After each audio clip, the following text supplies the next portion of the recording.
This is the Muddy Boots Podcast, a podcast for those who have been or are stuck in the mud. Building a community of those who are with each other all the way. Well, hello and welcome to the Muddy Boots Podcast. This is episode 3 of season 2, so we're pretty excited about that.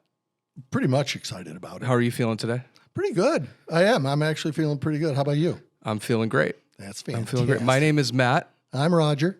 And we are your hosts today and always. Yeah. It's not like we're not going to be tomorrow, but yeah, maybe. Welcome, Mud Skippers. Want to say a very special thank you to those who have given, those who are being generous right now and helping us continue to do this podcast. Absolutely. More of that to come. That's pretty amazing. So thank you so much. And you know what? Our next episode, our shirts will be in. Oh, the finally? Yeah. Yeah. Isn't that awesome? Yeah. I know. Is that, do we get those from a local company? You know, I don't know. Okay. Because I'm not part of that. They just do stuff. But we have we have those. We have stickers now. We have stickers too that we can stick on things. That's what you typically do with a sticker. I should have put a sticker on this. That would have been fun. Oh, wouldn't it? Right? Yeah. But I didn't. Yeah. Way to waste money. So I do have a question for you. Have you ever tried a LaCroix? I have had a LaCroix. Have you ever tried a passion fruit LaCroix? No. No. I brought you one. I brought you a gift. You did? Yeah, I brought you a gift today. What? I'd like you to try it. What? I will. I want to see if you enjoy, and I want our mud skippers to see if you enjoy this as well. I think it'd be fun. I'm gonna open it now. Give the mic a little love. Give it a little crack right next to that. They call that ASMR. It's like people like to put their headphones on. It sounds. I'm Vanna White. Don't quit your day job. Go. I won't. Go for it. I know it's rough to be Vanna White when you have a face for radio. You really want me to test? I love you too. It's a little sparky. It's so good. I'll just set this right here. Oh, cheering now. Cheers. Yeah, cheers. What did you get? This is it's pastique, which is watermelon. Oh, yeah. So pastique means watermelon? Possibly in French. I would assume French, but I don't. That might be a bad assumption. I don't know. Anytime I hear that sort of phraseology, I think French. You do? I do. And LaCroix would be French. So I think probably they just stick with that. What if it was just LaCroix? It's not, but I used to call it that to have fun. Did you? Yeah, but you're probably offending like every French person that's watching this show right now. Well, I went straight to, that's what you do to have fun? Wow. It's not what I do to have fun. Oh, okay. Well, you just said. Yeah. So there's a lot going on at the Y. There is. A lot going on. We got like Healthy Kids Day coming up. Yeah. All sorts of parents' nights out, kids' nights out. Yep. All that good stuff. Just all the good stuff in the community. So I'm looking forward to that. Yeah, me too. Yeah, it's all fun. That's the fun stuff, right? Oh, yeah. I know. What do you want to talk about today? Well, I gave you something to read a while back. Yeah. And I thought maybe you could read it. Okay. And we could talk about it because, as you know, my life is just fodder for this stuff. And if I can help somebody, if we can help somebody, because I'm not thinking I'm the only one that thinks this way. Does that make sense? I'm guessing not. Yeah. And so that's what I thought, and maybe we could talk about it. Okay. Let's do it. You gave me a LaCroix. And you gave me a piece of paper. I did. Because it's hard for me to talk about stuff, so I write a lot. Okay. So I'm going to do it like this, and that way they can still see me. So you just want me to read the whole thing, or you want to read and talk and read and talk? No, read the whole thing, and then we can go through and talk about it? Okay. Sometimes I tell myself that I'm a good person. My tapes tell me otherwise. Sometimes I think that I am unlovable. My tapes remind me that is not true. No, my tapes that I am lovable. Dude, Is there a you mistype? typoed. Oh, okay. There it was. So what do you want me to say there? Sometimes I think that I'm lovable. My tapes remind me that it's not me or not true. Okay. Sometimes I think that I am worthy of love. My tapes don't agree with me. Sometimes I think I am strong. My tapes tell me I'm not. I don't know why I bother arguing with my tapes. I grow tired of the fight and weary of the conversation. I'm beginning to agree with my tapes. When I say I am not strong, my tapes agree. When I say that I am not worthy of love, my tapes say you're right. When I say that I am not lovable, my tapes validate me. Obviously, I'm not a good person. When I admit this, I feel as if I am sitting in truth with myself. I have fought my tapes for a very long time. People try to tell me my tapes are wrong, but my mind screams, don't believe them. Remember college? They just want something from you. It feels like I am dying a slow death with the fight. I should just go away. It just seems right that I should be alone. At least when I'm by myself, I don't hurt people. There you go. Yeah, powerful and destructive. So you wrote this because of the tapes that play In my head. in your head constantly. Yes. So let's talk about it. Okay. You can ask me questions, or I'll ask you questions. What do you want to talk? Well, How you want to talk about it? You know, the thing of it is, and I had somebody ask me about my tapes, and and they go, I don't know if I can help, and I go, yeah, you can't fix me. It's hard to fix a fixer of people, right? We know the tricks, right? So it's just something, and it's ingrained. It's comes from family of origin issues. It comes from a life of pain. Right. So yeah, these are all things that are in me, even though cognitively I may say, I know that's not true. Right. It doesn't matter. Yeah. It's still there. So I think society right now would call this, something similar to this would be like imposter syndrome. For instance, the tapes that play in my head, if I go up to, before I preach a sermon on a Sunday morning, right, Sure. is why are you the person doing this? Right. Like there's so many better people, more well-equipped, that are definitely morally better, that are, that have taken the time to that should be doing this, not you. You're not good enough for this. Right. Right. I mean, that's like almost an every Sunday occurrence. Well, yeah, and when I come in and I speak at a church or do a sermon or whatever, and I'll do this kind of thing, it's amazing how many people come up to me afterwards and say, it's so refreshing to see a pastor who doesn't say, just do what I do, act like me because I've got it all together, right? I've arrived type of thing. It's right. The struggle, right? It's connecting with the struggle of the whole essence of this. Yeah. Yeah. So yeah, I have these tapes too. I agree. Like this resonates with me for sure. In fact, it's hard to even read probably into it like 2/3 without starting to feel some emotional, Sure. I guess, emotions rise up in that. And I think that part about, it's right in the middle. I don't know why I bother arguing with the tapes. I might as well just agree, right? Yeah. Because the fight gets weary, which is when we tend to give up. Right. And it's, this as well as anybody, that we undulate, right? There's times when we're on top of all of this and we're going, yeah.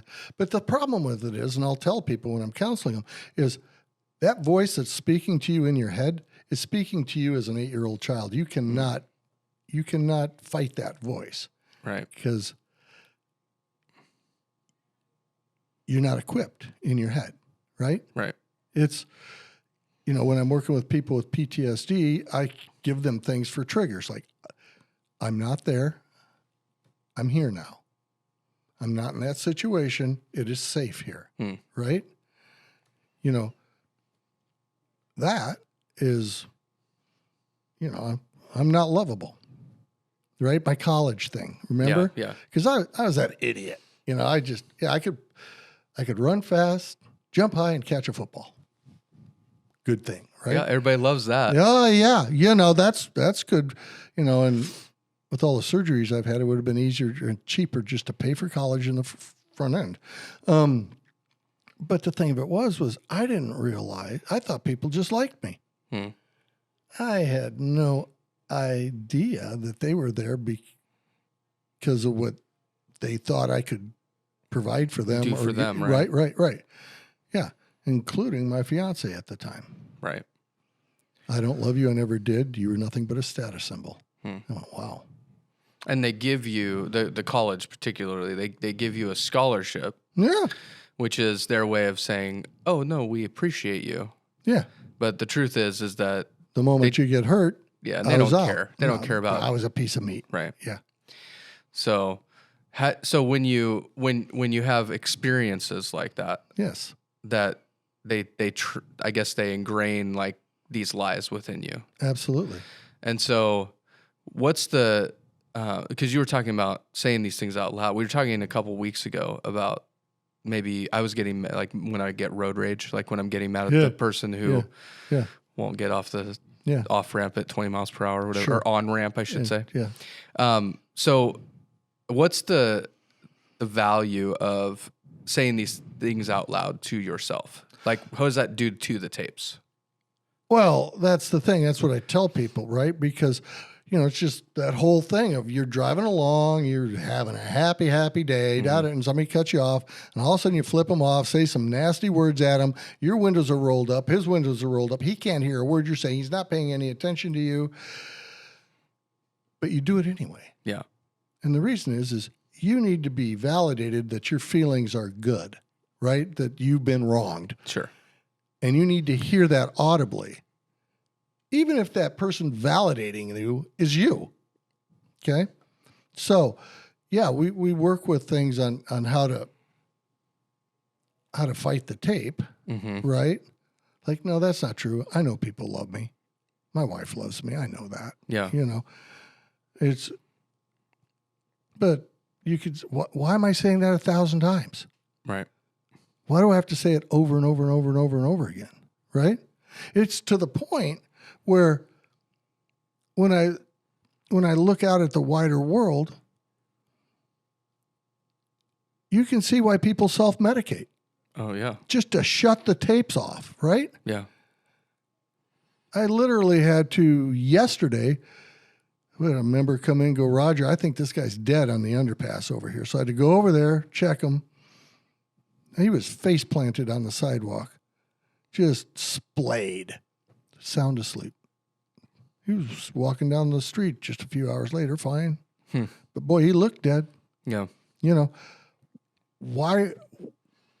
what's going on that we have, you know, I get it. I get why people might go down that road.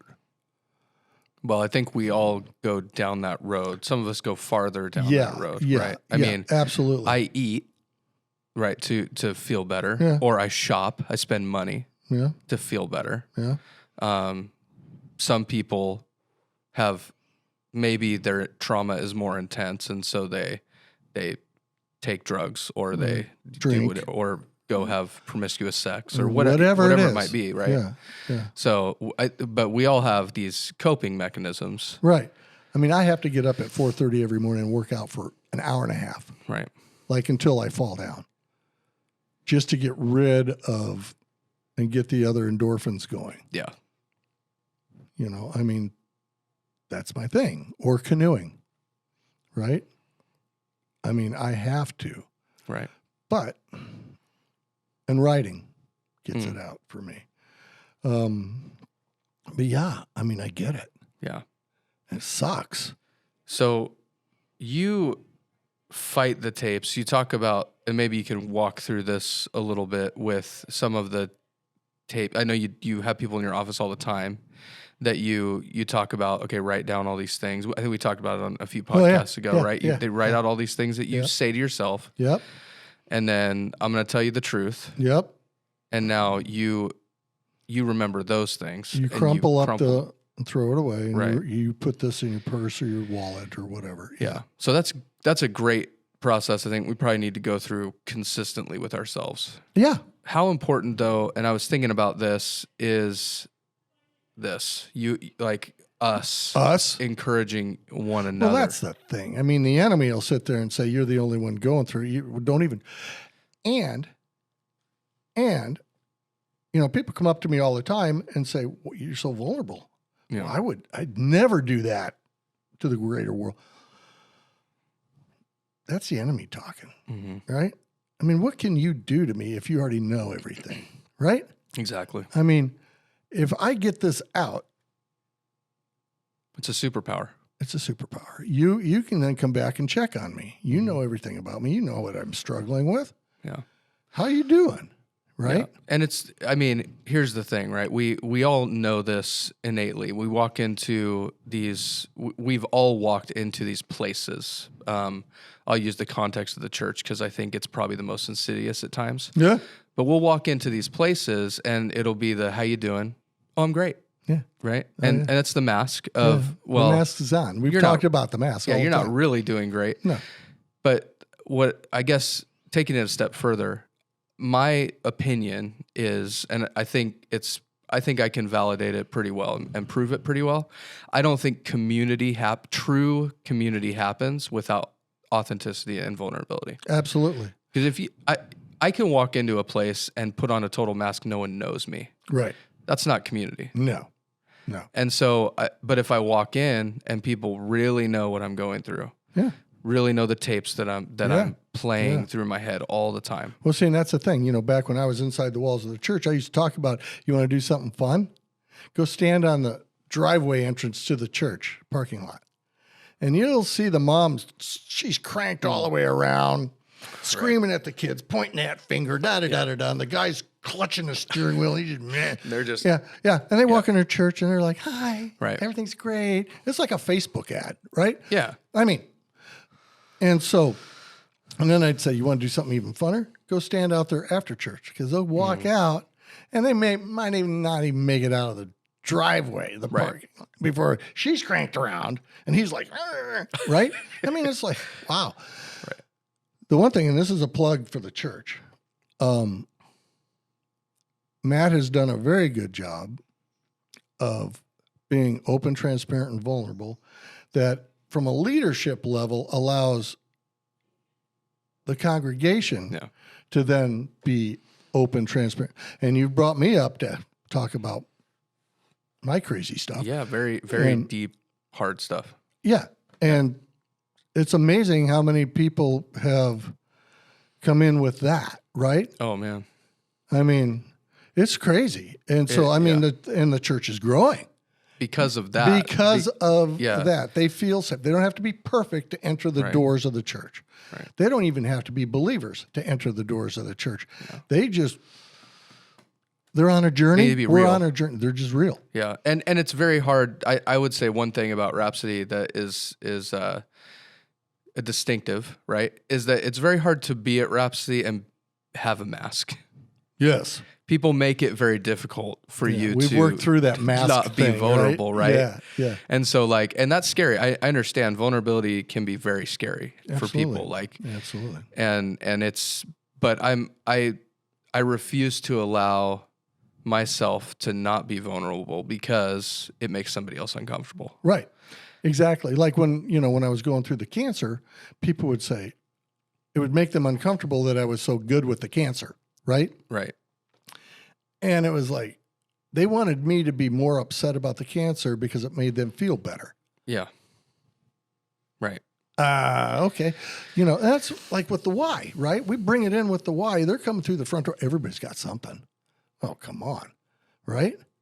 Every single we person. can either choose to let them sit with the mask and not engage them and basically be a 24-hour fitness. Right. Or we can do what we're mandated to do and actually come into relationship with them, Give them the opportunity to feel safe, trusted, and they can drop the mask, and we can help them. Absolutely. Through all the different things that we do. Yeah. I think about even the word encouragement. I think we use that word a lot. We just say like, I want to encourage you, or I want to, like, without really understanding the deep meaning of that word. Oh, absolutely. Because it really means to impart courage. Yeah. To give you courage from me, so that you can go and do the things you need to do in life. It's like, I would really like it if you'd encourage me to take a drink. I'm thirsty, but I need encouragement. Exactly. You should drink that water right now. Thank you. I'll take a drink too, just so we can do a little commercial ad. Product placement. We should see if LaCroix would sponsor our next podcast. It's not going to happen. No, of course it's not going to happen. It's not going to happen. But they just got a free. They did. They got a free ad. So anyway, yes, I think that encouragement though is really, really important. Like there are times when, and sometimes I'll push it away. I don't want to hear it, right? But in reality, every time I'm feeling down and someone's like, no, Matt, I love you. And I'm so glad you're here. And I'm so glad that you're doing what you're doing. Right. Right. Even though it doesn't immediately shift my tapes. Right. It doesn't stop them from playing. No. Sometimes they'll keep playing through it. Yes. But it helps. And it gets me through to another day. Yeah. And so and it keeps me going. Yeah. To know that other people do value me, even when I don't value myself. Well, even that last line where, I should just go away and be alone, right? Right. I know that's not true. Because when I'm by myself, I don't hurt people. Yeah. But the truth is being by yourself is hurting people. Yeah. Right. Yeah. It's another lie. It's another lie. It's another thing the tape says. Right? Yeah. Because isolation doesn't help you. No. But doesn't help anybody else too. The world needs you, needs me, right? Yeah. Or it's my world. I don't know if whatever. Go as broad as to say the world, but what I mean is my world, right? Those people who I'm in community with, my wife, my kids, my church, the Y, all of it, friends, all that. They need me. All the things. Even when I think, they don't. So yeah, that's really, really important. Yeah. So that's where that was. No, that's really good. I appreciate you bringing that up. Yeah. I mean, if I can help somebody by sharing and being vulnerable about this stuff, and let them talk to it, oh, that's a good thing. I'm willing to do that. It's a great thing. So I'm encouraged that we have sweatshirts coming next week. I know. I can't wait. I think that's going to be and we're going to get business cards with a QR code on the back, so we can just go here. Business cards? Yeah. That's another one somebody came up with. Okay. You know why? Oh, I know why. Because a bunch of the Y people, like Demi and Molly and everybody, went down to Ashland. Because for all of you that may not know, we do a Y Day. We developed a Y Day up here. We shut everything down and bring all the staff in.